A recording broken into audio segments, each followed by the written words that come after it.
చాలా సంతోషకరం. ప్రభుత్వం ఎంతో ఖర్చుతో కూడినా కూడా 1,47,00,000 మందికి ఈరోజు క్యూఆర్ కోడ్తో స్మార్ట్ కార్డులు. ఇంతకుముందు రేషన్ షాప్కి వెళ్తే వేలు ముద్రపడలేదు, లేకపోతే కళ్ళు కనిపించలేదు, ఇటువంటి ఇబ్బందులు ఉండేవి.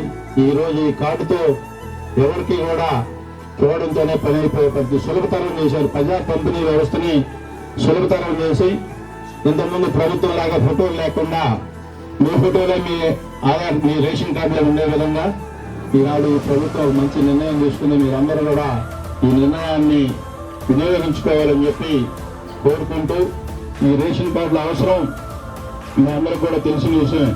మీరు ఎక్కడ కూడా ఇప్పుడు ఐడెంటిటీ కార్డు లాగానే మన ఆధార్ కార్డు తీసుకోబోయే పరిస్థితి లేదు. ఇప్పుడు ఐడెంటిటీ కార్డు లాగానే క్యూఆర్ కోడ్ మీ ఫ్యామిలీ వివరాలు మొత్తం ఆ కార్డులో ఉంటాయి. మీకు ఎలాంటి అవసరం ఉన్నా ఈ కార్డును ఉపయోగపడే విధంగా ఈ ప్రభుత్వం తీర్చిదిద్దిందని చెప్పి ఈ అవకాశాన్ని అందరూ మీరు సద్వినియోగం చేసుకొని